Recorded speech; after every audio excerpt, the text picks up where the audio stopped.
आजकल म्यूजिक अच्छा बनता है लेकिन लिरिक्स अच्छे नहीं होते।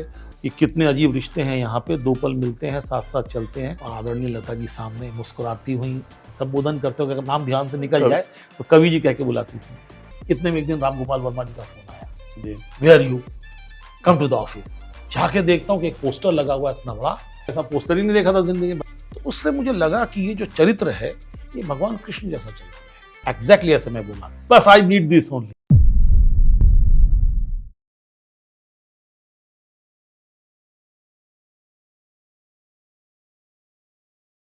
Welcome back to Indian film history की पेशकश फिल्मी टॉक्स। मैं आपका होस्ट राजेश रानी।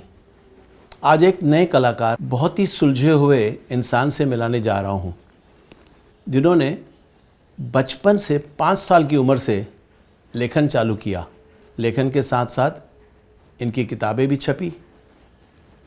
लिरिक्स उनकी लेखनी में ज़ाहिर सी होती है और आज वो फिल्म डायरेक्ट भी करने जा रहे हैं, स्क्रिप्ट भी लिखते हैं। ज़्यादा इंट्रोडक्शन क्या दूँ, चलिए मिलते हैं संदीप नाथ से।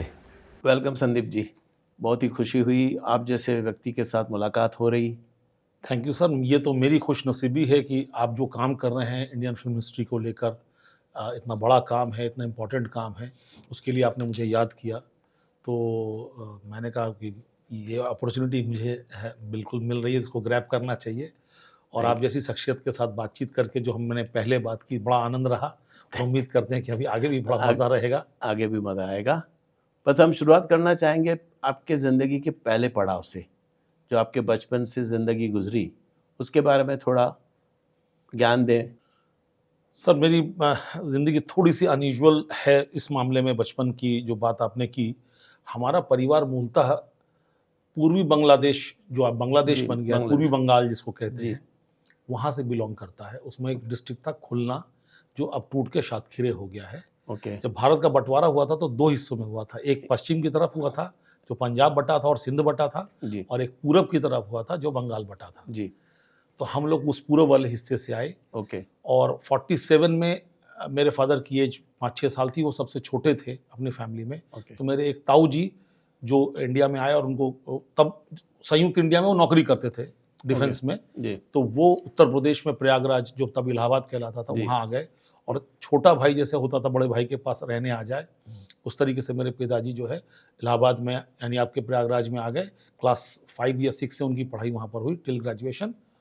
और इसी तरीके से मेरे नाना लोग, वो पश्चिम बंगाल में एक डिस्ट्रिक्ट है नदिया, कृष्णनगर, चैतन्य महाप्रभु का इलाका है, वहाँ से थे, जो बॉर्डर डिस्ट्रिक्ट है बिल्कुल, लेकिन वो भारत के अंदर है।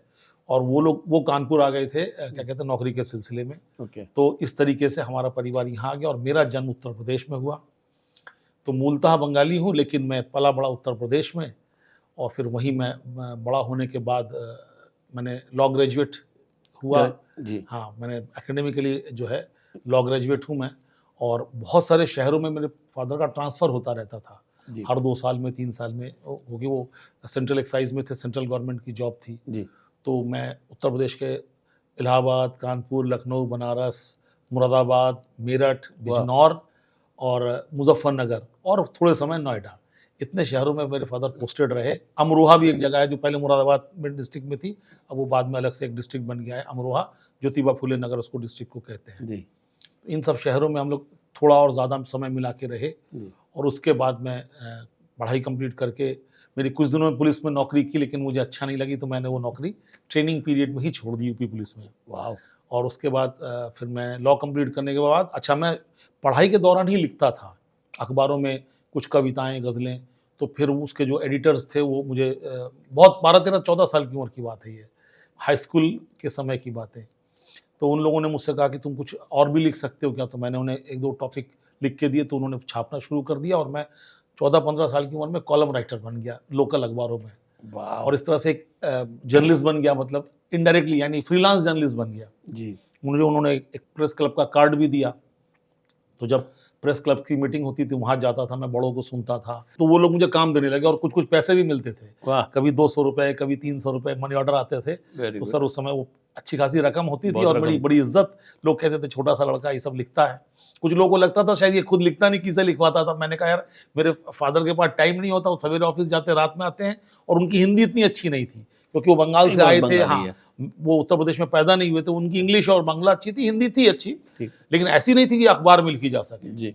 फिर धीरे धीरे कुछ जगह पर मैं ऐसी जगह पर कि वहीं पर बैठ के एक टॉपिक दिया गया और वहीं लिखी हाथ के हाथ, तो फिर वो भी लिखा मैंने और उसमें फर्स्ट आया, तो लोगों को विश्वास हुआ कि नहीं इसके अंदर एक प्रतिभा है।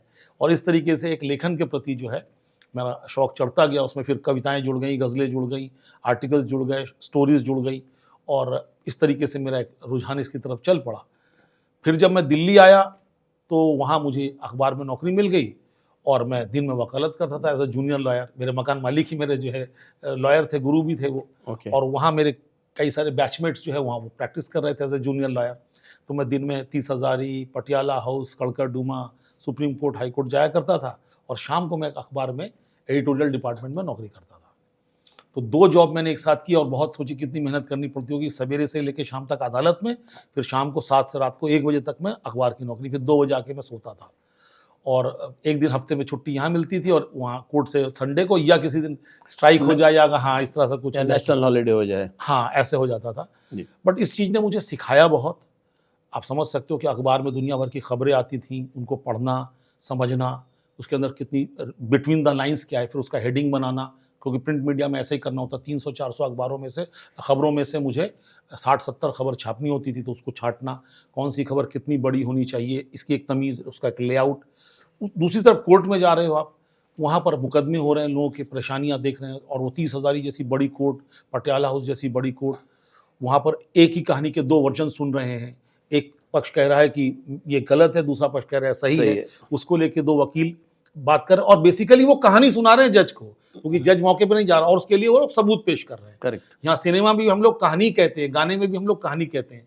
तो कहीं इनडायरेक्टली मेरी वहाँ एक ट्रेनिंग भी हो रही थी कि जीवन की कहानी केसों के माध्यम से मैं अदालत में देख रहा था, और जीवन की कहानी अखबार में खबरों के माध्यम से मैं देख रहा था। वाह। तब मुझे पता नहीं था कि मैं आगे चलकर फिल्म इंडस्ट्री में आऊँगा, और उस वक्त मैं वहाँ रहा, और इस बीच में मैंने वहाँ 2 किताबें लिखी जो छपी 1997 और 1998 में, कविताओं की और गज़लों की।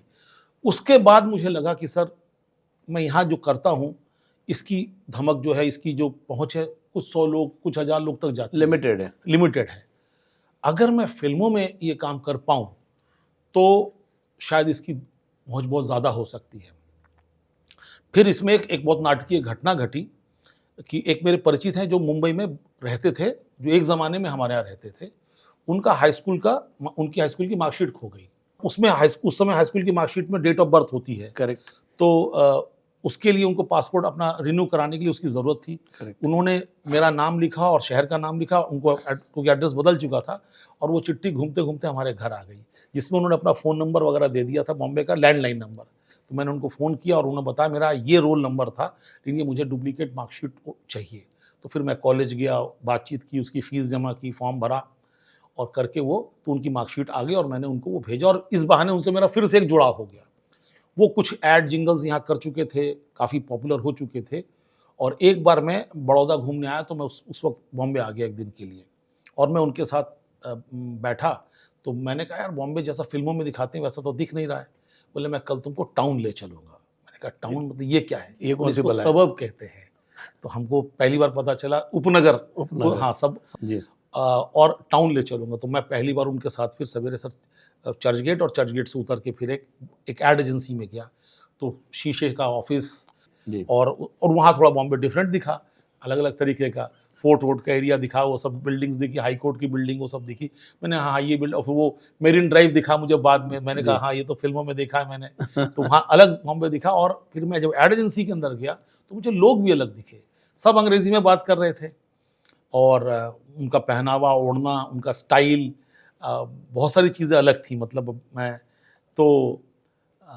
मैंने पहली बार महिलाओं को सिगरेट पीते हुए पहली बार उसी एड एजेंसी में ही देखा।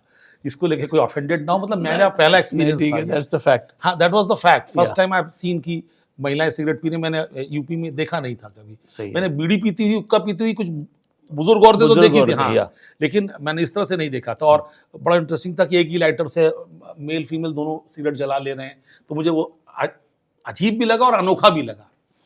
बट वो लोग बहुत अच्छे इंसान, बहुत जल्दी घुल मिल गए। और मुंबई के बारे में मैं एक बात कहूँगा कि यहाँ पर आपकी मेहनत और प्रतिभा की बड़ी कदर है, अगर सही लोग आपको मिल जाएं।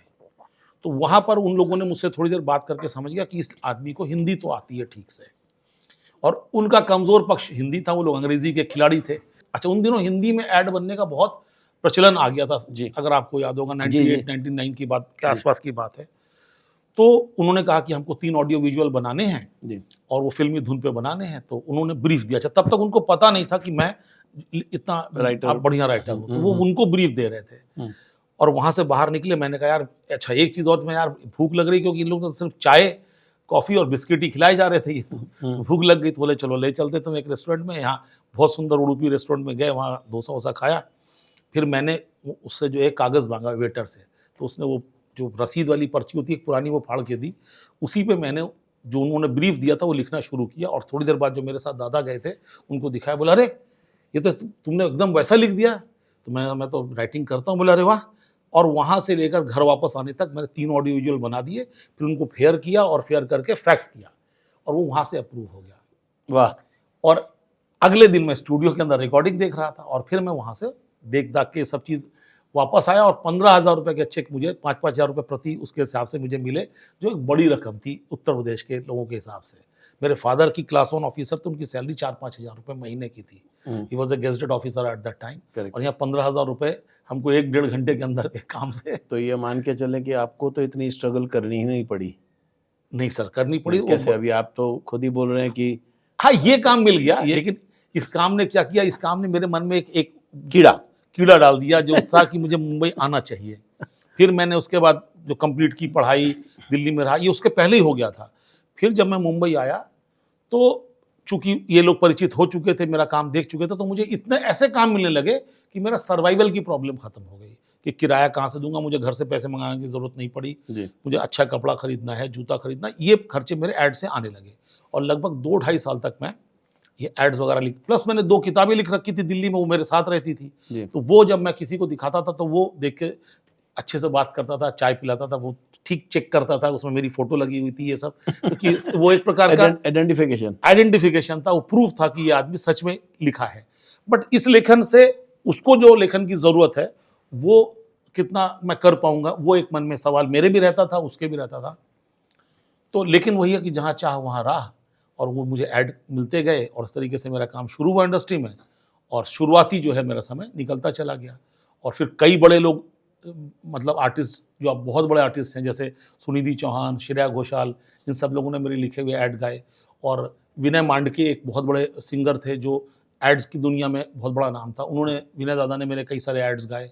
तो मुझे शुरू में ही अच्छे लोगों के साथ काम करने का मौका मिला, और मेरी एक गाड़ी चल पड़ी। आपने 12-13 साल की उम्र में कोई किताब लिखी? उसका मैन्युस्क्रिप्ट लिखा, किताब तो बाद में छपी। हाँ, बाद में छपी। हाँ, लेकिन जो लिखा था वो 12-13 साल से शुरू हो गया था। 12-13 साल से जो प्रेरणा कहाँ से आती थी? कहाँ से सोचते थे उस विषय में, और कैसे उसको अनुभव करके फिर कागज पे लिखते थे? सर, ये एक ऐसा सवाल है आपका, ये शायद मेरे ख्याल से हाँ, उत्तर इसका जवाब मेरे पास आज भी नहीं है सर। क्योंकि मैं अभी आपसे मिलने के लिए जब मैं आ रहा था, तो मैं मेट्रो में आ रहा था, तब भी मेरे मन में कुछ आया। मैंने उसको, आजकल चूंकि फ़ोन आ गया है, तो उसमें लिखना, पढ़ना और कुछ भी रिकॉर्ड करना आसान हो गया है, तो मैंने कर लिया। तो अब सोचिए, चलती ट्रेन, उसमें अनाउंसमेंट भी हो रहे हैं, हर 3-4 मिनट बाद एक स्टेशन आ जा रहा है, लोग चढ़ रहे हैं, उतर रहे हैं, बगल में कौन है। तो ये मुझे लगता है ये ईश्वर की कृपा ही होती है, कि वो आपका ऐसा नेचर बनाता है कि कुछ आपको एक भाव देता है, कि एक चीज़ को देखकर आपके अंदर कुछ फीलिंग आती है, और उसको आप एक तरीके से एक्सप्रेस करने की कोशिश करते हो। तो जहाँ मैं रहता था उत्तर प्रदेश में उन दिनों, वहाँ पर उस समय पे इतनी टेक्नोलॉजी नहीं थी, इस तरह के फ़ोन्स भी नहीं थे, तो कागज़ कलम ही था ज़रिया, हथियार था। हाँ, हथियार था, और बातचीत जी। तो इन 2 ज़रियों से, बातचीत का मतलब आप कुछ गा गू लें या कुछ कर लें, अच्छा छोटा मोटा स्कूल कॉलेज वाला नाटक कर लें, और या फिर जो विचार मन में आया उसको लिख लें। आपने नाटक भी किए?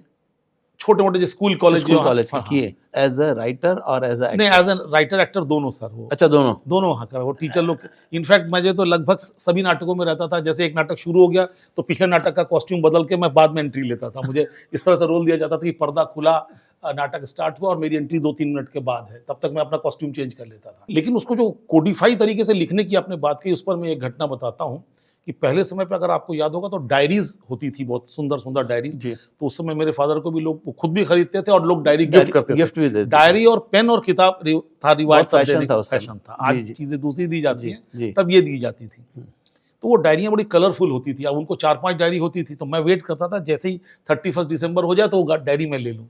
तो ऐसे ही मैं जब 12-13 साल का था, उनके पास एक बहुत सुंदर डायरी आई। जी। तो वो डायरी का मैं जैसी 1 तारीख आ गई, 1 जनवरी, तो मैंने कहा ये डायरी मुझे दे। वो डायरी कोरी थी। अब मैंने कहा इस डायरी में क्या लिखूँ? तो मैं जो पहले कुछ-कुछ छोटे-छोटे कागज़ों में लिखता था, उनको मैंने उस डायरी में फेयर करना शुरू किया। कविता नंबर 1, कविता नंबर 2, वेरी गुड। कहीं पर कोई विचार आया तो वो लिख लिया। जी। तो धीरे-धीरे वो डायरी भर गई। लेकिन ये मैं छुपा के लिखता था, किसी को दिखाता नहीं था कि कहीं ऐसा ना हो कि अच्छा ना हो तो घर में हँसी-मज़ाक हँसी बन मज़ाक हो जाए। हाँ। दूसरा, हम लोग ओरिजिनली बंगाली हैं, तो हमारे घर में साहित्य की चर्चा, ये सब थोड़ा एक रिवाज है वहाँ पर इस तरीके का। जो बंगाली रिश्तेदार वगैरह घर में आते थे, तो कविता पाठ या कुछ भी एक क्रिएटिव डिस्कशन, रवीन्द्रनाथ टैगोर की किसी नाटक को लेकर या किसी चीज़ को लेकर डिस्कशन बहुत होता था। तो और ये एक फैशन भी, अगर किसी बच्चे को कुछ आता है तो वो सुनाए या सबको बताए। लेकिन मैं थोड़ा डरता था क्योंकि मैं लिखता था हिंदी में, बांग्ला मेरी इतनी अच्छी थी नहीं, मतलब ठीक थी लेकिन इतनी अच्छी नहीं थी कि उसको मैं राइटिंग के लिए यूज़ करूँ। फिर क्या हुआ कि जब मैं 10th में आ गया तो वो डायरी में छुपा के रखता था ताक पे, वो घर में ताक होते थे। ओके। तो एक दिन मेरी माँ सफाई-वफाई कर रही थी, तो उन्होंने वो डायरी देख ली, वो डायरी भर गई, तो फिर मैं दूसरी डायरी में लिखने लगा। ओके। वो डायरी मैंने छुपा के रख दी ताक पे। तो जब मैं कॉलेज से, वहाँ इंटर कॉलेज को भी कॉलेज ही कहते हैं, जी, 12th जी, को भी, जी। और 10th पास कर चुका था, तो मैं जी। आया तो माँ ने कहा कि खाना ना दिया दोपहर में, उसके बाद बोला ये डायरी अरे मैंने कहा ये डायरी देख ली उन्होंने? बोले इसमें तो कविताएँ लिखी तुमने ही लिखी? मैंने हाँ। बोले इसमें से कुछ कविताएँ बहुत अच्छी हैं, लेकिन उसमें 1-2 कविता में ऑर्डर ठीक नहीं है, जो लाइन पहले होनी चाहिए वो नीचे आ गई। जो विचार का तो एक क्रम होता है, जी। तो एक तरीका होना चाहिए उसको, तो उन्होंने इस तरह से मुझे गाइड किया कि इसको ऐसे ठीक कर लो। तो एक कॉमन सेंस उन्होंने वो डेवलप किया कि राइटिंग का एक सेंस होना चाहिए, एक क्रोनोलॉजिकल ऑर्डर होता है। तो मैंने उन कविताओं को रीराइट किया और वो कविताएँ थोड़ी बेटर हो गईं। और फिर उसके बाद हमारे घर में एक फंक्शन था, तो उसमें वो कविताएँ मैंने पढ़ी, तो लोगों ने शाबाशी दी, ₹5, ₹11, ₹10 मुझे लो मिले। कर लो बात। तो तो पहली आमदनी तो उस समय पे हो गई थी। शुरुआत तो वहीं से हो गई। जी सर। तो पहली कमाई वहाँ हो वहाँ गई, से उसके हुई। उसके बाद में दिल्ली में हुई, उसके बाद में ये जिंगल में हुई। जी सर। तो आप तो 12 साल से कमाना चालू कर कर चुके दिए हैं। लिखने की वजह से। हाँ, बिल्कुल सही। तो हम तो कहेंगे definitely there is no struggle at all. You have been born and blessed, if I can say definitely that, sir. born and blessed to be generating your talent in writing. Writing में भी आपने किताब लिखी, फिर jingle भी मेरे ख्याल से 100 काफ़ी लिखे, 100-150 लिखे होंगे। 100-150 जिंगल लिख चुके हो। और वो साथ-साथ सर कॉपी राइटिंग होती है जिसमें एड्स बनते हैं, जिसमें जिंगल नहीं होता, बट एक स्टोरी होती है। स्टोरी होती हाँ, थी। वो भी बहुत लिखे मैंने। हम लोग आधे मिनट के अंदर हमारा सामान बेच बेच देते हैं, देते हैं सर, बिल्कुल, बिल्कुल। आधे मिनट के अंदर। बिल्कुल सर। तो वो लिखना बहुत कठिन है मेरे ख्याल से। रेडियो स्पॉट्स लिखे सर, दिवाली के समय पे बहुत स्पेशल रेडियो स्पॉट्स बनते थे, जो 2-3 दिन के लिए चलते थे। जी। कि जैसे इंश्योरेंस कंपनी की तरफ से कि पटाखे कैसे जलाएं, ये वो, तो उस तरह के मुझे सजेशंस हैं। हाँ, वो सब भी मैं करता था। उसमें मेरी ठीक-ठाक आमदनी हो जाती दिवाली के समय पे, क्योंकि उस पर डेडलाइन बहुत छोटी होती थी कि आज उन्होंने ब्रीफ दिया, परसों तक आपको दे देना है, जो कि परसों ही वो ब्रॉडकास्ट हो जाएगा अगले 3 दिन के लिए। तो मुझे धनतेरस से पहले-पहले वो देना होता था। और आप जब यूपी में रहे तो जाहिर सी बात है आप पूरे फैमिली के साथ रहे, जी सर। और दिल्ली आए तो मेरे ख्याल से अकेले आए। अकेले हाँ। आए जी होंगे। सर। तो वहाँ का रहन सहन कैसे मेंटेन किए? सर दिल्ली में मैंने सच बताऊँ तो मैं 3 साल लगभग तपस्वी जैसा जीवन मैंने बिताया, जी। क्योंकि मैं अकेले रहता था जी। और प्रेस में छुट्टी कम मिलती है, अदालत में भी छुट्टी कम मिलती है, और मुझे सीखना बहुत था, जी। क्योंकि पहला बड़ा शहर एक्सपोज़ हो रहा था। जी। और दिल्ली भी बहुत सारे कल्चर का मिश्रण है। जी। वहाँ भी दिल्ली भी में भी हिंदी है, उर्दू है, हर हिंदुस्तान का आदमी वहाँ रहता है, एक तरफ पावर सेंटर है, लिटरेचर भी है, बहुत सारी चीज़ें हैं। और मैं अदालत और अखबार जैसी 2 जगहों में आ जा रहा था। वहाँ अखबार में बहुत सारे विद्वान लोग थे, कई बड़े पत्रकारों के साथ मुझे काम करने का मौका मिला, आज जो देश के बड़े पत्रकार हैं। जी। अदालत में भी मैं जब घूमता था तो मैं तो जूनियर लॉयर था, तो वहाँ पर ये कपिल सिब्बल और ये अरुण जेटली जी और ये इन सबको देखता था सर। इनफैक्ट मुझे एक बार याद है कि अरुण जेटली जी लिफ्ट में चले गए, मैं जूनियर था, मैं रुक गया, उनके साथ उनके 4-5 असिस्टेंट भी थे, तो उन्होंने कहा अरे आइए वकील साहब आप भी आइए, क्योंकि वो लॉयर्स के लिए एक अलग लिफ्ट होती थी हाई कोर्ट में। ओके। तो मुझे उन्होंने बुला लिया और मैं एकदम और मतलब सकुचाते हुए कोने में खड़ा रहा, और वो 3 माले का वो जो है वो हाई कोर्ट की बिल्डिंग है, वो 3 माले में ही मेरी सांस रुक रही कि इतने बड़े आदमी के साथ में। तब वो पॉलिटिक्स में बड़ा नाम नहीं थे वो, लेकिन लॉ में बहुत बड़ा नाम थे, अरुण जेटली सर जी। तो उनके साथ में वो किया, और उन्होंने फिर मैं पहले बाहर निकला, फिर उन्होंने मुस्कुरा के मेरी ओर देखा।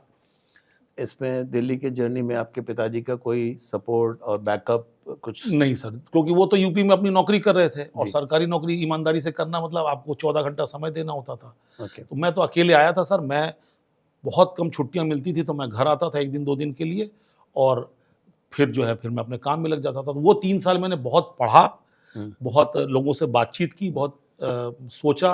मुझे लगता है जो आज मैं कुछ इस तरह से सोच पाता हूँ, एक कमर्शियल राइटिंग जिसे कहते हैं, या जिसे कहते हैं टेक्निकल राइटिंग जो है, उसकी जो सीख मुझे ज़्यादा अच्छी मिली वो दिल्ली में मिली, और दिल्ली में ही मेरा परिचय कुछ लोगों से हुआ, जिनके थ्रू कुछ लोगों से परिचय हुआ। उसमें एक नाम है जहीर कुरैशी जी का, जो ग्वालियर में रहते थे। और वो मेरे गुरु जैसे, वो भी एक मेरे गुरु जैसे थे। मेरे बहुत सारे गुरु हैं, जिससे भी सीखा वही गुरु सर। तो मैंने उनको चिट्ठी लिखी कि मैं गज़ल का मीटर समझना चाहता हूँ, और ये तो पहले तो वो टालते रहे, लेकिन जब उन्होंने मेरी इतना मैंने फॉलोअप कर डाला उनका, इतने पोस्ट कार्ड लिख डाले और इनलैंड लिख डाले, तो उन्होंने फिर एक दिन मुझे बुला लिया। तो मैं दिल्ली से ताज एक्सप्रेस से ग्वालियर गया, 2 दिन उन्होंने अपने घर में रखा, और मेरी सारी पांडुलिपि मैन्युस्क्रिप्ट्स देखी, और उसमें से उन्होंने छांटी, और वहाँ से किताब छपने का जो आइडिया आया, और उन्होंने लिखने के लिए भी प्रेरित किया, और बहुत सारी चीज़ें पढ़ने के लिए कहा, गाइड किया, जिसमें एक किताब दुष्यंत कुमार की थी कि दुष्यंत को आप पढ़िए। अच्छा, इत्तेफाक की बात है, तब हम बिजनौर से मैं आया था, और दुष्यंत कुमार जी का मूल निवास भी बिजनौर में है। वो बिजनौर से थे, बाद में भोपाल में उन्होंने काफ़ी समय काम किया, और दिल्ली में। तो उनके कुछ शेर थे कि तू रेल सी गुजरती है, मैं पुल सा थरथराता हूँ, कौन कहता है आसमान में छेद नहीं हो सकता, एक पत्थर तो तबीयत से उछालो यारो। अब उस उम्र में ये सब पढ़ के मैं थरथरा गया अंदर से। मैंने कहा ऐसा सोचना चाहिए। तो इस तरह का जो है मेरे अंदर वो इन सब चीज़ों से जो है अंदर एक उथल पुथल होने लगी। तो मैं थोड़ा सा उस तरह का लिखने का जो है, अगर तो इन बुजुर्गों की थोड़ी कृपा और छाया मुझ पे रही, और वो, लेकिन दूसरी तरफ मैं फिल्म संगीत और फिल्म गीतों का भी बहुत दीवाना था। किशोर कुमार, आर.डी. बर्मन, आशा भोसले, लता मंगेशकर, मोहम्मद रफ़ी, ये इनको भी दिन भर सुनना। मेरे पास एक छोटा सा ट्रांजिस्टर भी होता था, जिसका सेल में 3-4 दिन में बैटरी खत्म कर देता था। 2 बैटरी आती थी उसमें, बड़ी वाली इतनी बड़ी, हाँ, 5-5 रुपए की। तो एक तरफ सिनेमा के जो गीत, और उसमें भी स्पेशली जो पुराने गाने थे, जिसकी राइटिंग किसी साहित्यिक राइटिंग से कम नहीं होती थी। करेक्ट। वो शैलेंद्र जी के गीत हों, मजरू साहब के गीत हों, साहिर साहब के गीत हों, कवि प्रदीप के गीत हों, ये सब इतने, इंदिवर जी के गीत हों, तो ये सब इतने रिच है। भले उनको साहित्य में जगह नहीं मिली, सिनेमा में थे, लेकिन उनमें भी जीवन दर्शन बहुत था। तो ये दोनों मिलकर मेरी एक पर्सनालिटी तैयार हो रही थी, सोच के लेवल पर और राइटिंग के लेवल पर, जो शायद मुझे यहाँ ले आई, और जो भी थोड़ा बहुत मैं कर पाया हूँ। तो उसमें उस दौर का, जो आप दिल्ली के समय की बात कर रहे हैं, उसका एक बहुत बड़ा हाथ है, और ये समय लगभग 3-3.5 साल का है।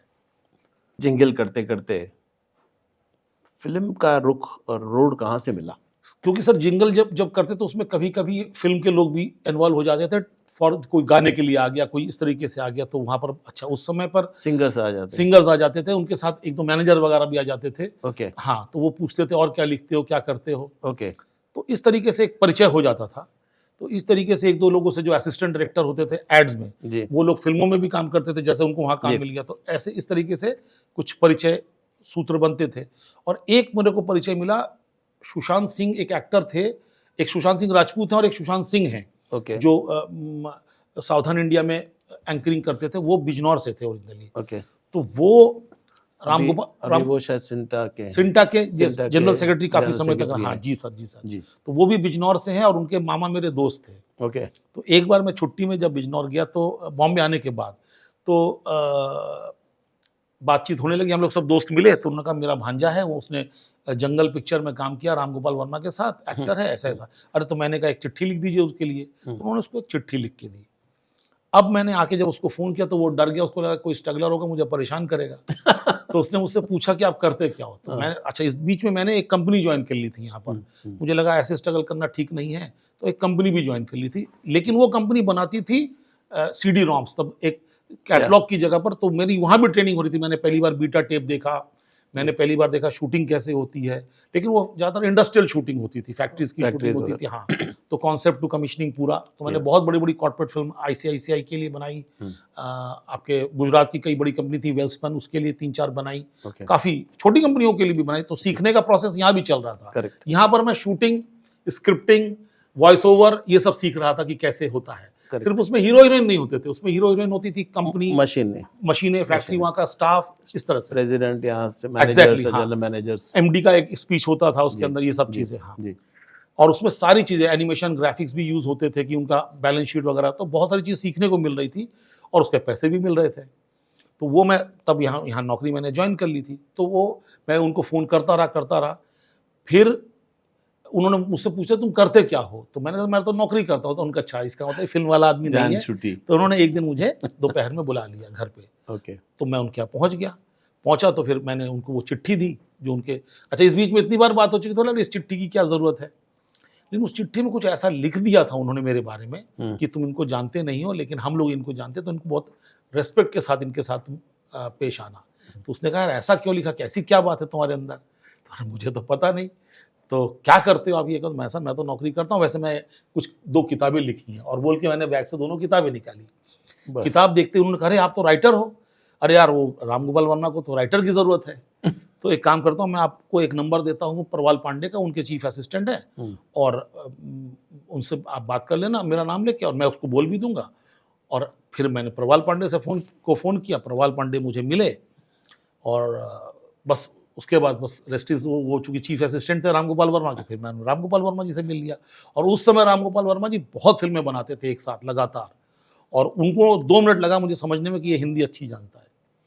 और उसके बाद मैंने उनके साथ लगभग 14 फिल्मों में गाने लिखे, और 1-2 फिल्मों में स्क्रिप्ट लिखी जो बनी नहीं, लेकिन उन्होंने मुझे पैसे दिए, किसी वजह से वो प्रोजेक्ट नहीं बने, और कॉन्फिडेंस आया।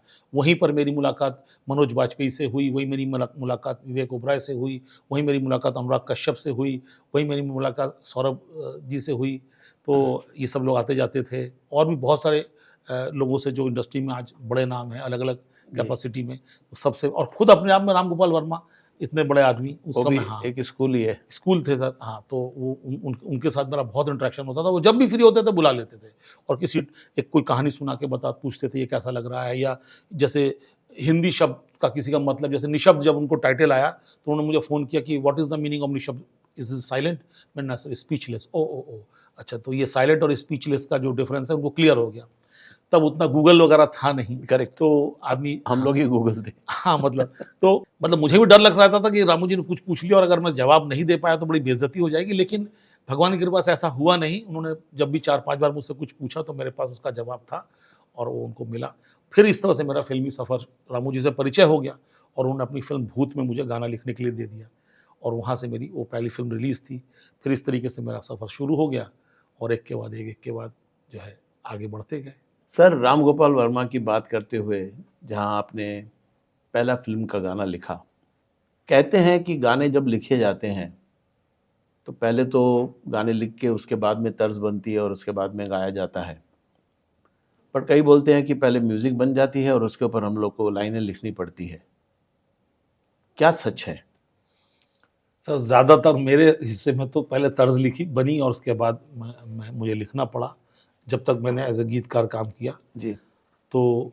लेकिन मेरी कोशिश ये रही कि कभी भी ऐसा महसूस ना हो कि लिरिक्स फिट किए गए हैं। ऐसा लगना चाहिए कि एकदम ताना बाना जैसा दोनों एक दूसरे के साथ है, जैसे पहले होता था कि हमने सुना था कि सब संगीतकार गीतकार सब साथ में, डायरेक्टर, ये लोग बैठते थे। राज कपूर साहब, देवानंद साहब, इन सब की बड़ी बड़ी महफिलें होती थी, महफिलें लगती थी। लोनावाला जैसे बंगले में बुक होके वहाँ 6-6 दिन रहते थे। कैफी साहब और गुरुदत्त साहब ये सब लोग जाते थे वहाँ पर। इनकी मतलब पूरा एकदम जमीन पे बिस्तर लग के उस तरह, मैंने कुछ फोटोग्राफ्स भी देखे। जी, सही है। और कुछ बुजुर्गों से सुना भी, जो म्यूजिशियन बुजुर्ग थे जो साथ जाते थे, बताते थे कि वो क्या होता था, वो एक अलग ही मतलब माहौल होता था। हाँ, तो हम लोगों को तो वो माहौल नहीं मिला, और उस पर आदरणीय लता जी ने मुझे कुछ कहा था, मैं अभी आगे बात के प्रसंग में बताऊंगा। तो ये जो गाना आया, तो इसमें क्या था, जो इसके म्यूजिक डायरेक्टर तो मेरे दोस्त थे, लोग साथ में ऐड जिंगल करते थे। और मैं भी धुन बनाता हूँ आज की तारीख में, मैंने फिल्म में करता हूँ as a music director, but तब मैंने शुरू नहीं किया, मैं नया था। मैंने कहा पहले एक काम को ठीक से करो, एक उसका ब्रांडिंग होना चाहिए और उसका एक विश्वास जमना चाहिए कि जो इसको काम देते हैं वो ठीक से करता है। जी।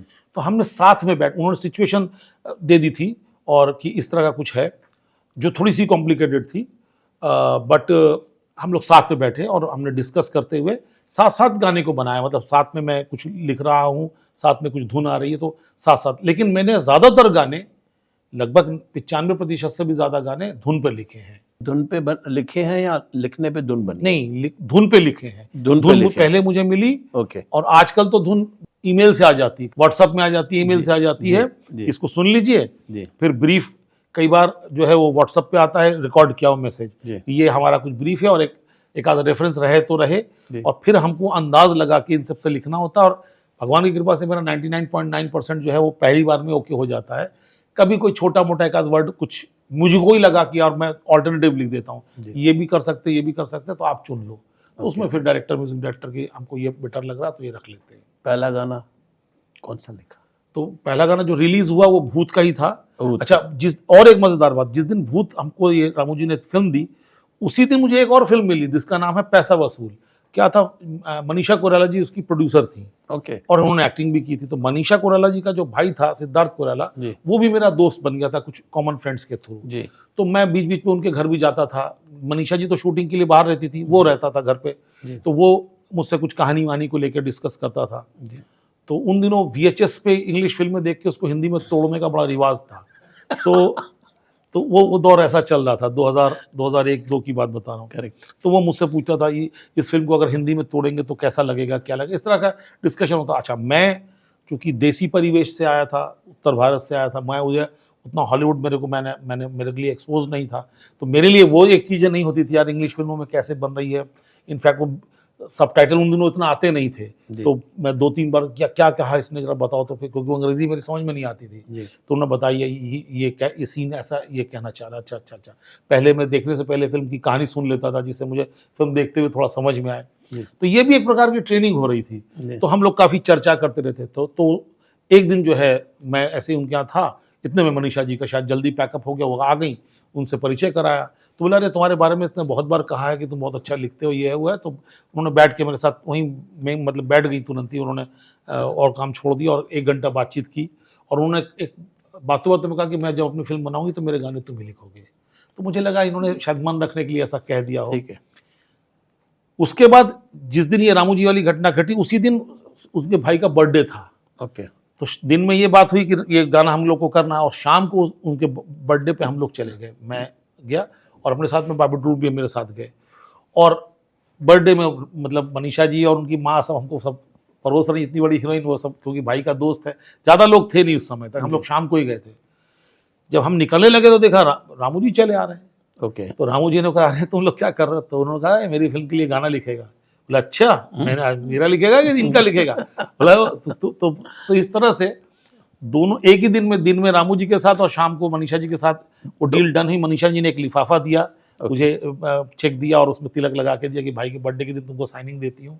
और लेकिन रिलीज भूत पहले हुई। ओके। हाँ, लेकिन अगर देखा जाए तो किस्मत यहाँ कह सकते हो कि किस्मत ने साथ दिया। टेक्निकली वो दिन, हाँ, वो दिन बहुत वो लकी दिन था। एक ही दिन 2 बड़े जगह पर मुझे 2 बड़े लोगों के साथ एक साथ फिल्में मिली। करेक्ट। उस फिल्म में तो एक ही गाना था, इसमें पूरे फिल्म के पूरे गाने मनीषा जी ने, 5 गाने मैंने लिखे थे। तो ये एक बड़ा एक मेरे लिए एक ब्रेक था, जिसे कहते हैं हमारे इंडस्ट्री की भाषा में। उसका नाम था पैसा वसूल। पैसा वसूल, करेक्ट। तो आप जिसमें सुष्मिता सेन भी थी। हाँ, पैसा वसूल हुआ आपका? जी सर। यानी एक ही दिन के अंदर जी, मेहनत वसूल हुई, संघर्ष वसूल हुआ, मेहनत वसूल हुई, ये कह सकते हैं आप सर। उस दिन रात भर मैं सो नहीं सका सर, मतलब मुझे विश्वास नहीं हो रहा था कि मैं उनका चेक देख रहा था। उधर दिन में रामू जी ने भी चेक दिलवा दिया था, वर्मा कॉर्पोरेशन का लिफाफा, वो तो लिफाफा आज भी रखे दोनों। तो मुझे अगले दिन बैंक में चेक जमा करने का मन नहीं कर रहा था, लेकिन फोटो स्टेट करा के मैंने वो दोनों चेक जमा किए। तो ये एक न्यू कमर के लिए क्या थ्रिलिंग हो सकती है, आप सोचिए। फोटो स्टेट संभाल के रखी है? हाँ सर, बिल्कुल रखी हुई है। बिल्कुल रखी है। हाँ सर, वो यादगार रहेगी हमेशा। 100% सर। किताब उसके बाद कितने चेक आए गए अलग तो वो ठीक है, वो पहले, लेकिन उस तारीख के 2 चेक सर वो बहुत हमारे लिए जो इम्पोर्टेंट है। हाँ, यादगार बिल्कुल चीज़ है। हाँ। बढ़िया है। उसके बाद आपने कई मंझे हुए डायरेक्टर्स के साथ काम किया। हाँ सर, उसके बाद रामू जी की आई और 2-3 फिल्में की जी। फिर एक फिल्म आई मेरी जिंदगी में जिसका नाम है पेज 3। ये मेरे करियर का एक एक अलग टर्निंग पॉइंट थी ये फिल्म, मेरी शायद 5वीं या 6ठी फिल्म थी। इस फिल्म के डायरेक्टर थे मधुर भंडारकर जी। तो तब मधुर भंडारकर जी की चांदनी बार आ चुकी थी, नेशनल अवार्ड ले चुकी थी। करेक्ट। तो बट चांदनी बार में गाने नहीं थे, लेकिन फिल्म की कहानी बहुत अच्छी थी। करेक्ट। तो मेरे मन में था यार कभी इस डायरेक्टर के साथ काम करने का मौका मिलेगा तो करूँगा, चाहे एज ए स्क्रिप्ट राइटर मिले, डायलॉग राइटर मिले या एज ए लिरिसिस्ट मिले। मुझे उनका काम बहुत अच्छा लगा था। एक दिन उस फिल्म के जो म्यूजिक डायरेक्टर थे उनसे भी मेरी मुलाकात बड़ी अजीबोगरीब तरीके से हुई। सड़क के बीचों बीच डिवाइडर पे किसी ने मिलवा दिया उनसे। वो एक रेस्टोरेंट से वर्ली में निकल रहे थे, हम उस रेस्टोरेंट में जा रहे थे और जो जिस आदमी ने मिलवाया उनका क्लास फेलो था, उन्होंने परिचय करा, उन्होंने मेरा नंबर ले लिया और यहाँ से हमारे बीच में दोस्ती हो गई। वो तब म्यूजिक डायरेक्शन की कोशिश कर रहे थे और उनको शायद मधुर जी के साथ बातचीत हुई। तो उस फिल्म की अगर कहानी अगर देखी होगी आप लोगों ने, फिल्म तो सीधी सीधी कहानी नहीं, उसमें 3 लड़कियां हैं, बहुत उलझी सी कहानी, काफी ट्रैक्स हाँ, है, काफी उलझने हैं। करेक्ट। और उसके अंदर एक लड़की जर्नलिस्ट है जी, जो मेन प्रोटैगनिस्ट है। तो अच्छा, तो बोले यार कोई इसी ऐसे आदमी को जानते हो क्या जो जर्नलिस्ट बैकग्राउंड से आया हो, वो अगर कुछ बोला, अरे मैं एक लड़के को जानता हूँ। तो और उन्होंने तुरंत मुझे, तब मैरियट ये नया खुला था जुहू में, तो कहाँ हो, मैं अंधेरी में ही था। बोले तुरंत मैरियट आ जाइए और मैं आपको किसी से मिलवाना चाहता हूँ। मैं वहाँ जाके बॉम्बे बेकरी में पहुँचा तो वहाँ पर देखा तो मधुर जी बैठे हुए थे। तो फिर मधुर जी के साथ बातचीत हुई, जिन्हें एक सिचुएशन बताई, यार मुझे एक ऐसी सिचुएशन पे गाना करना है कि जिसमें मतलब पढ़े लिखे लोग देसी पार्टी कर रहे हैं। तो उसमें एक गाना है, हरियल जवानी मोरी सूखी सूखी जाए रे, सपना अवस्थी जी ने गाया था जी। तो मैंने वो गाना वहीं पर बैठ के कुछ लाइनें लिखी और वो बोल के बताया, तो एकदम उनको समझ में आ गया।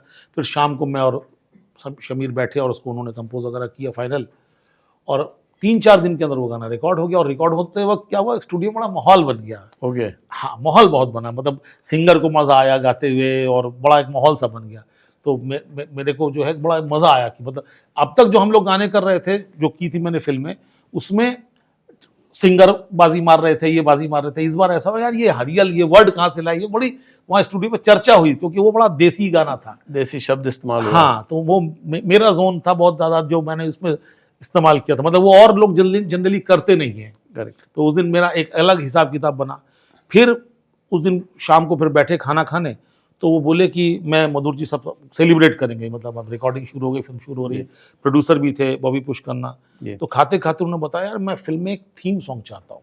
ओके, जो फिल्म की जो मेरी कहानी का भाव है, क्योंकि कहानी तो इसकी थोड़ी टेढ़ी मेढ़ी है, वो कह दे। और उन्होंने मुझे कहानी का थोड़ा और डिटेल में बताया, तो उसमें से एक बात निकल के आई, रिश्ता। और उन्होंने एक बात कही कि यार संदीप, अगर ये गाना अच्छा बन गया तो अपन कोशिश करेंगे कि लता दीदी से गवा ले। अब ये सुनने के बाद तो फिर नींद गायब फिर नींद गायब कि अरे बाप रे, लता मंगेशकर। अच्छा, लता जी तब भारत रत्न हो चुकी थी, 75 साल एज हो चुकी थी जी, और वो गाने उन्हें गा नहीं रही। तो हमने कहा ठीक है सर, मैं कोशिश करता हूँ। तो अब जो हमारे वो music director, bro do something magic, because हाँ ये वो, हाँ इफ़ यू विल गेट दीदी तो it will be this time life time achievement, ये वो उन्होंने बोला।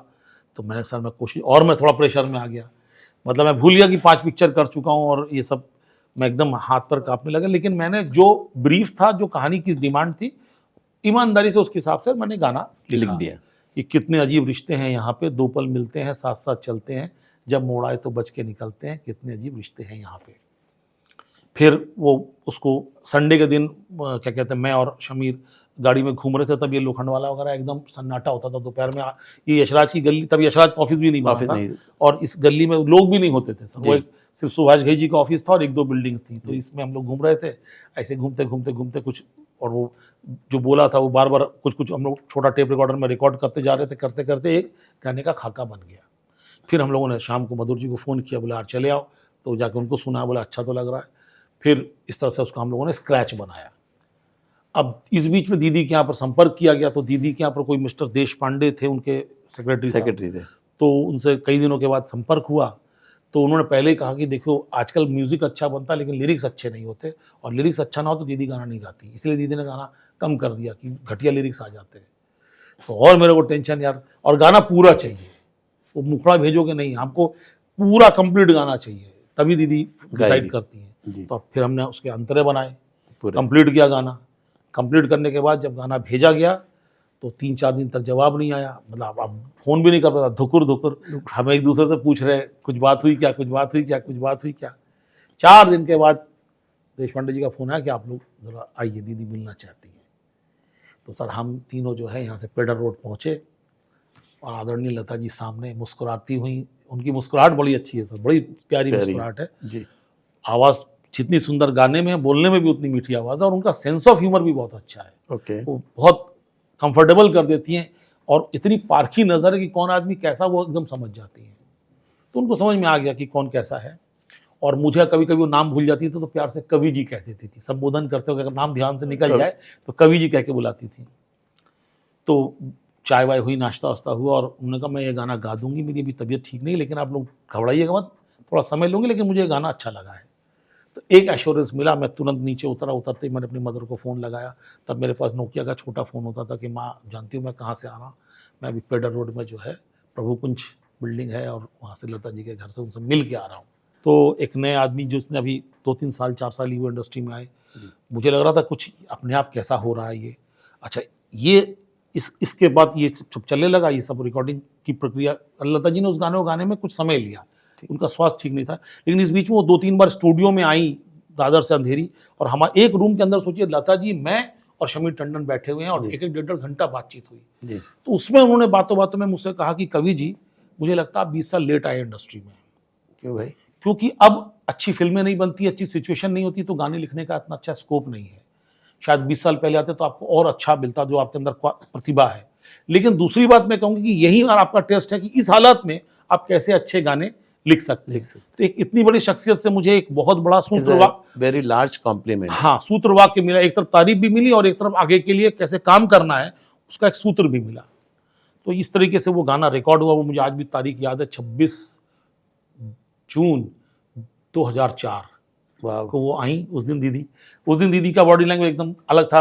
अच्छा, हर बार जब दीदी आती तो दीदी निकल गई, दीदी दादर पहुंच गई, दीदी बांद्रा पहुंच गई, क्योंकि उनके साथ प्रोटोकॉल भी चलता था। वो एमपी भी थी, राज्यसभा की मेंबर भी थी जी। तो उस दिन ज्यादा फोन नहीं आया, दीदी निकल गई, हम लोग। अच्छा, हर बार हम लोग अगरबत्ती और वो मिठाई ये सब मंगा लेते थे, नारियल वारियल, लेकिन रिकॉर्डिंग होती नहीं थी।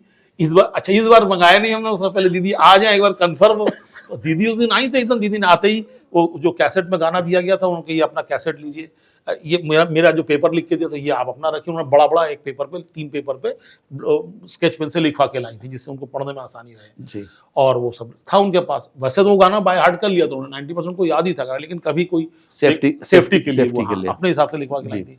और दीदी ने फट से एकदम चली गई रिकॉर्डिंग रूम में। अरे हमने कहा दीदी 2 मिनट रुकिए। मधुर जी बोला जब दीदी आए तो फोन तब मुझे करना है। अरे दीदी आ गई, माइक पे चली गई, तो अरे मैं जल्दी आता हूँ। इतने में लड़का दौड़ा आया कि जल्दी से नारियल लेके आ। तो दीदी से रिक्वेस्ट करके हम लोग नारियल फोड़ा, फिर वो रिकॉर्डिंग शुरू हुई। फिर रिकॉर्ड इस तरीके से। और दीदी गाना गाने के बाद गाना सुनती नहीं है सर। कॉन्फिडेंस का लेवल देखिए आप।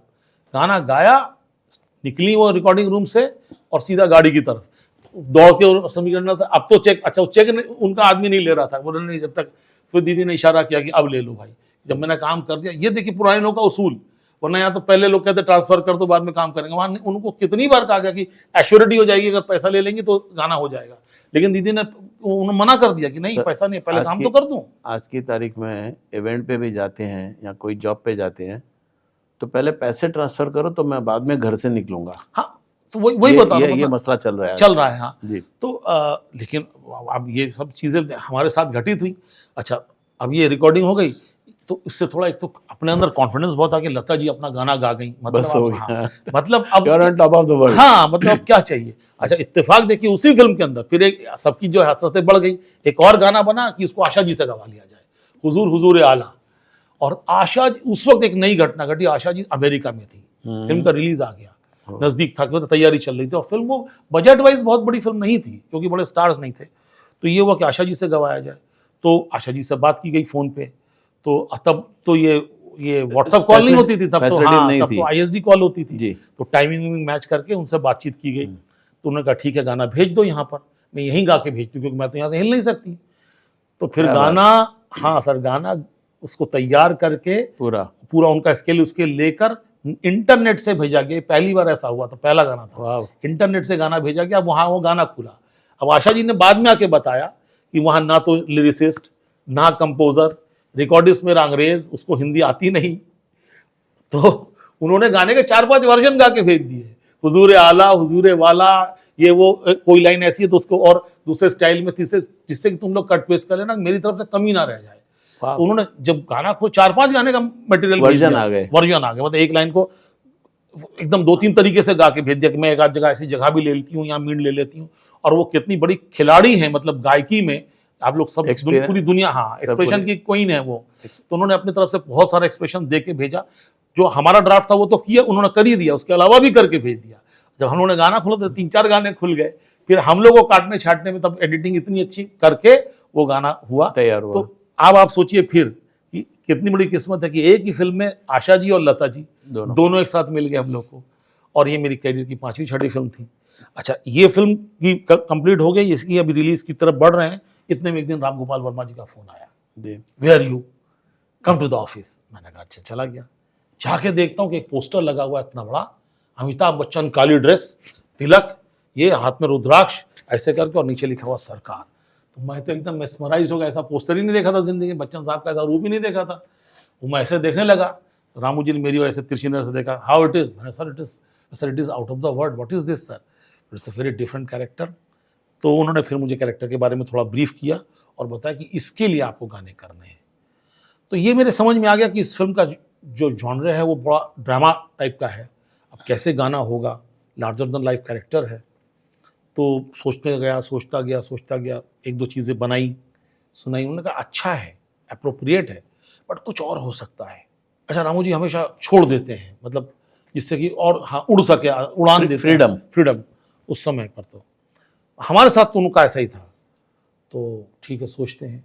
फिर उन्होंने एक दिन क्या हुआ, फिल्मिस्तान में एक सीक्वेंस है उसमें बच्चन साहब का, जिसमें वो कहते हैं कि मैं वो करता हूँ जो मुझे ठीक लगता है, चाहे वो भगवान के खिलाफ हो, इस तरह के डायलॉग्स हैं। तो हम फिल्मिस्तान गए, मैं और मेरे साथ मेरे दोनों म्यूजिक डायरेक्टर दोस्त बापी टुटुल, हम लोग तीनों बहुत साथ रहते थे, हमने कई पिक्चरें साथ में की थी, तो हम काफी समय साथ बिताते, टीम बन गई थी, मतलब, और वो मेरे दोस्त जैसे भी थे। औरों के साथ भी मैं काम करता था, लेकिन जैसे संडे मेरा फिक्स था, शमीर टंडन के साथ बैठेंगे जो पेज 3 वाला था, इनके साथ लगभग रोज, क्योंकि हम साथ में ऐड जिंगल मंगल बहुत सारे काम करते रहते थे। तो वहाँ गए और वहाँ पर वो पूरा सीक्वेंस हुआ बच्चन साहब वाला। तो हाँ, अच्छा, बच्चन साहब भी कई बार लुक मिले, हमने नमस्ते किया, बच्चन साहब ने हल्के से मुस्कुराए, देखा रामू जी के बगल में बैठा हुआ है, स्क्रीन पे देख रहे थे सब। तो उससे मुझे लगा कि ये जो चरित्र है ये भगवान कृष्ण जैसा चरित्र है। जो रणनीतिकार हैं, जो मॉडर्न है, महाभारत में जो उन्होंने पूरा किया काम, जो नीति निपुण हैं, तो ये भी उस तरह का आदमी है। एक तरफ ये दिख रहा है ऐसा अंडरवर्ल्ड से कुछ जुड़ा हुआ, दूसरी तरफ ये देशभक्ति की बात भी, उसूलों की बात भी कर रहा है। तो इन सब चीज़ों को समझ के मेरे मन में एक विचार आया, एक शब्द आया, गोविंद। अच्छा, गोविंद को दक्षिण भारत में गोविंदा कह के बुलाते हैं, वहाँ पर जब कथा होती है तो गोविंदा गोविंदा वो लोग बोलते हैं। तो इस तरीके से इस गाने का स्वरूप बना, जो बहुत बड़ा हिट हुआ, और फिल्म का थीम सॉन्ग बना कि शहर शहर के हजारों सवाल, सवाल जिनके ना कोई है जवाब, जवाब अगर है कोई जवाब, कुछ ना सही कुछ ना गलत, एक तंत्र उसका अपना दरबार, ये चलन है उसका कारोबार, इस पार उस पार सरकार सरकार गोविंदा। वाह। और उसके बाद जो वो बना, उसका रामू जी ने 1 मिनट में जो है उसको एकदम कहा कि तुरंत रिकॉर्ड करो जल्दी। हम लोगों ने कच्चा ही सुना है बना के, ऐसे गुनगुना के। और ये इसमें देखिए, इसमें ब्रीफ सीधा डायरेक्टर के मुंह से तो आया ही था, एक सीन देखकर हम लोग डेवलप हुआ, हाँ, इंस्पायर हुए कि ऐसा कुछ करना चाहिए। आप समझ रहे हैं कि नहीं? तो कई बार डिस्कशन से ना आके इस तरह से उन्होंने कहा कि आ जाओ सेट पे, आज वही लंच वंच करना और देखो क्या हो रहा है। तो देख के समझ में आया, और वो बहुत इंस्पायरिंग चीज़ थी। मुझे लगता है पहली बार ऐसा हुआ कि किसी एक्टर को काम करते हुए देख के डायरेक्टर ने ये दिमाग लड़ाया कि मैं अपनी टीम को दिखाता हूँ, म्यूजिकल टीम को, और ये लोग इससे ये गाना बनाएंगे, और उसका साउंड ऐसा आया। उसके बाद क्या हुआ कि उन्होंने, वो गाना तो बन गया, तो बनने के बाद जो है मैंने उनसे कहा कि भाई, मुझसे बोला व्हाट यू वांट, तो मैंने उनसे एक रकम बोली। मैंने सुना था कि इस सबसे ज़्यादा जो गुलजार साहब और जावेद साहब ये पैसा लेते हैं, तो मैं, sir I have a desire, I want fees of this kind of fees. बोले डन। और मैंने कहा सर एक और डिज़ायर है कि I want to meet mister Bachchan. बोला done, I will take you there, but now I have to ask you for something, कि now I want a song for Abhishek, आपके लिए बनाया, बेटे के लिए गाना बनाओ। अरे बाप रे, आपका कैरेक्टर तो इतना बड़ा, बेटा तो एंड में टेक ओवर करता है जब उनको गोली वोली लग जाती है, जैसा कहानी में बताया था। तो बहुत सोचा क्या करें क्या करें क्या करें। अचानक मेरे दिमाग में आया कि कृष्ण जिस नीति को अपनाते थे वो तो साम दाम दंड भेद थी। तो मैंने रामू से कहा साम दाम दंड, भेद, एग्जैक्टली ऐसे मैं बोला। इसमें एक साउंड है, फोनेटिक्स है। और रामू जी मतलब शार्प आदमी, मतलब वो हिंदी नहीं समझते थे, समझ रहे। तो साम, और फिर से बोलो, साम दाम दंड भेद, साम दाम दंड भेद। अब इसमें से जो वो बोले, बस आई नीड दिस ओनली, आलाप बन गया, बस इसी से बना दो गाना, बस आई गॉट माई सॉन्ग। उसके बाद रेस्ट इज द हिस्ट्री। वो जब उसमें अभिषेक बच्चन, हाँ, उनको वो मारते हैं और नाव में से पटक के, पत्थर बांध के वहाँ पीछे चलता है और रोंगटे खड़े हो जाते हैं, पूरे हॉल में साइलेंस। इट वाज लाइक हाँ, और वो मतलब ओवरपावरिंग द सीन सर, वो लिफ्ट कर देता है सीन को। जी। और दोनों ही गाने अपनी अपनी जगह पर एक दूसरे से लड़ते भी नहीं है, अपनी अपनी जगह पर खड़े हैं। दो पहाड़, दोनों अपना काम करते हैं, फिल्म में अपनी अपनी जगह पर आके अपना प्रभाव छोड़ते हैं और अपनी जगह बनाते हैं। तो ये एक डायरेक्टर के साथ काम करने का, गाना बनाने का एक अजीब सा अनुभव। अच्छा, अब जो होलसम जो स्टोरी की बात है कि दोनों पिक्चरें 2005 में रिलीज हुई। एक तरफ पेज 3 जो जनवरी में रिलीज हुई और जुलाई में सरकार। अच्छा, दोनों की खबर आ चुकी थी, इंडस्ट्री को पता चल चुका था कि संदीप ने जो है पेज 3 भी की है, और दो बड़े डायरेक्टर मधुर भंडारकर साहब और राम गोपाल वर्मा, एक तरफ अमिताभ बच्चन। तो मतलब सब तो एक माहौल बन गया और यहाँ से जो है अपने अंदर एक कॉन्फिडेंस कि now we have arrived in the industry, ये एक फीलिंग उसके बाद से आ गई। और जिस तरह से हम लोग को हर जगह वेलकम मिला, सबने शाबाशियां दी। अब जिस दिन प्रीव्यू हो सरकार का जी, तो उस दिन हमारे कास्ट क्रू को फिल्म दिखाई जाती है जी। तो उस दिन क्या है, हम लोग गए और बच्चन साहब के साथ भी बड़ा सिक्योरिटी रहती है, बहुत लोग रहते हैं, उनको भी किसी बड़े कैटेगरी की सिक्योरिटी मिली, तो पूरी टीम रहती है, ये सब था। तो इंटरवल में उनका असिस्टेंट आया, बोला रामू जी बुला रहे, गए, बोला Amit ji, he is the man who created. अरे यार, ऐसे करके बच्चन साहब ने हाथ बढ़ा दिया, कहाँ से लाया यार ये आइडिया? अरे मैंने कहा सर, मैं भी आपके शहर का हूँ, मैं भी इलाहाबाद का ही हूँ। बोले बहुत बढ़िया लिखा। बोले Abhishek come again, this man created your song. तो अभिषेक ने गले लगा लिया। तो सर ये सब, तब तो वैसे फोन होते नहीं थे जिसमें कैमरा हो, फोटो निकाल, लेकिन ये मेरे मन में ये छवियां अंकित हैं। और इतने बड़े आर्टिस्ट जिसकी फिल्में हम लोगों ने लाइन लगा के हॉल में और पहली रो में बैठ के पिक्चरें देखी हो, उस आदमी ने हाथ मिलाया, सामने से उनका बड़प्पन, अभिषेक ने गले लगाया, तो हम लोग के लिए तो बहुत बड़ी चीज़ थी सर ये, इस तरीके से। और उधर लता जी ने जिस तरह से आशीर्वाद दिया, तो ये एक साथ हो रहा था। तो ये सब आज आपके साथ शेयर कर रहा हूँ। तो इतनी ये बातें मैं जनरली करता नहीं हूँ, तो बड़ा ही मुझे जो है एक रोमांच जैसा अनुभव हो रहा है। मुझे लग रहा है कि किसी और के बारे में बात कर रहा हूँ, मैं अपने बारे में बात कर रहा हूँ, मुझे ऐसा फील ही नहीं हो रहा है। मुझे लग रहा है मैं एक छोटे शहर से आए एक लड़के की कहानी, दास्तां आपके साथ शेयर कर रहा हूँ, जिसको शायद मैं जानता हूँ। बातें और लंबी चलेगी, कल फिर मिलते हैं फिल्मी टॉक्स पे, संदीप नाथ और मेरे साथ।